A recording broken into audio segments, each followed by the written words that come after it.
Thank you very much. Statements by the ministry. Responses. The member for Waterloo. Thank you very much, Mr. Speaker. It's an honour to rise in the House today on behalf of the NDP caucus and our critic MPP Chris Glover to respond to the minister's statement on post-secondary students returning to learning.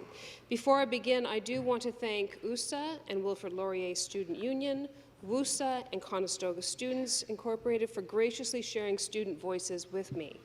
My riding is home to two universities, Wilfrid Laurier University and the University of Waterloo, as well as a campus on Conestoga.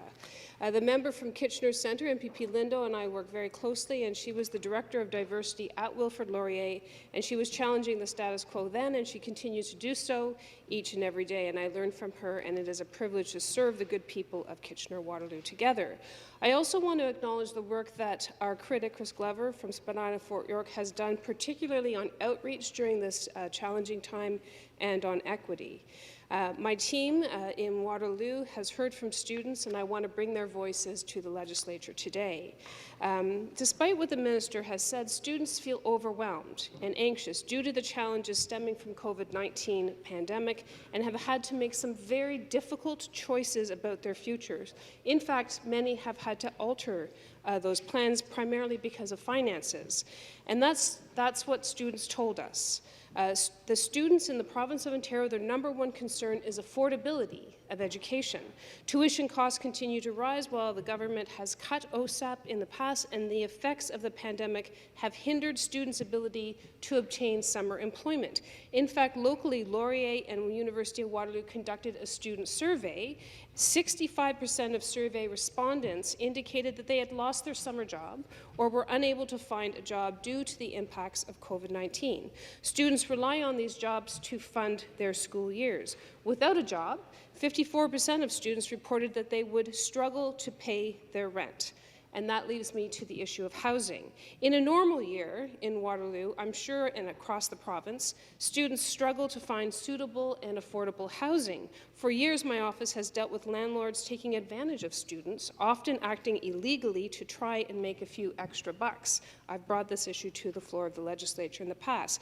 Because student housing is so difficult to come by, students secure places months in advance, and when COVID changed their school years, plans, many students were left on the hook with leases for rentals that they would never use due to classes going online. Many students were left in a financial bind, no summer job but a commitment to a lease. And how could the government address this issue?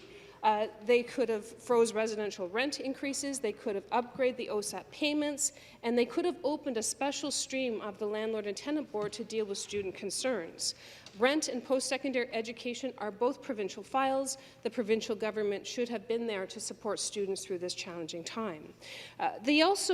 Changes to learning. This is on top of mind for students across the province, and that learning environment has changed.